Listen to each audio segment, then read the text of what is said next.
Hey guys, in front of you is the Brunton Inspire, I believe. I thought I kept the box, and I did not. This is something I was struggling with, trying to find a way to take... I've got some TEG-powered items I've been testing, or solar power, and I want a way to hold the power that you're getting out of either a Geo setup or a solar setup. Now, with the Goal Zero, obviously it comes with the Guide 10. The Guide 10 stores all that power in 4 AA cells. I've been trying to run a lot of things off of a USB-based rechargeable devices, let alone just cell phones, but I've got other items. And so I was really kind of extending out how much storage I could get out of the 4 AA's. And so I was looking for something more. Well, the nice thing about the Brunton is it seems like every year they don't change their product other than the color, and so they have a ton of things that go on a very high value clearance. For instance, if you look for this Brunton model here, I believe it's like a blue or a gray this year, or who knows what it is next year. I got it for I think $20 something. It was originally $35 or $40, I believe. The information I could find online about what's actually inside this is about a 1700 to 2000 milliamp hour battery cell, and that's going to basically get you what your modern smartphones have. And that basically kind of gets you one good charge, maybe 1.5, depending on what you're doing. And so you didn't quite meet what I was looking for.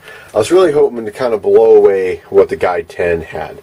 So it worked great. It still works great, but it wasn't quite what I was looking for. I wanted to be able to charge my phone at least 2 or 3 times, and so it didn't quite fit that bill. But I still kind of want to go over it because I really had no issues other than it really didn't fit the model I was looking for.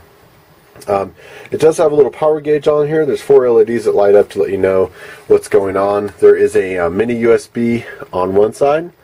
See if that'll focus. And standard USB on the other. What that allows you to do is, if I'm actually trying to charge this off of a laptop, I'll plug in this end into the laptop and I will charge this battery. Or if you have any of those AC adapters that have become very popular with all the USB devices that are out lately. The problem I had is, my cell phone runs off a micro SD or USB, and so in their kit had this little adapter, and it went from mini, if I can get it on there right, to micro. Make sure that's on. Plug this guy in, and that should say charging here in a second. Of course, in front of the camera, for whatever reason, it does not want to show a charge, so I'm not sure what's going on there. It's still a neat little item for those guys that are just looking for maybe a backup for your battery. Like I said in a previous video, people are using their smartphones for a lot of things lately, and they're relying on them more and more in the backcountry. And so it's just nice, if you're not going to take an actual solar setup or anything, at least to have a full battery charge. I was looking for something a little bit more. I think I found it. I'm going to be testing another product a little bit more, and we'll go over that in another video down the road. But this was the Brunton Inspire, and I recommend it. It's a neat little gadget.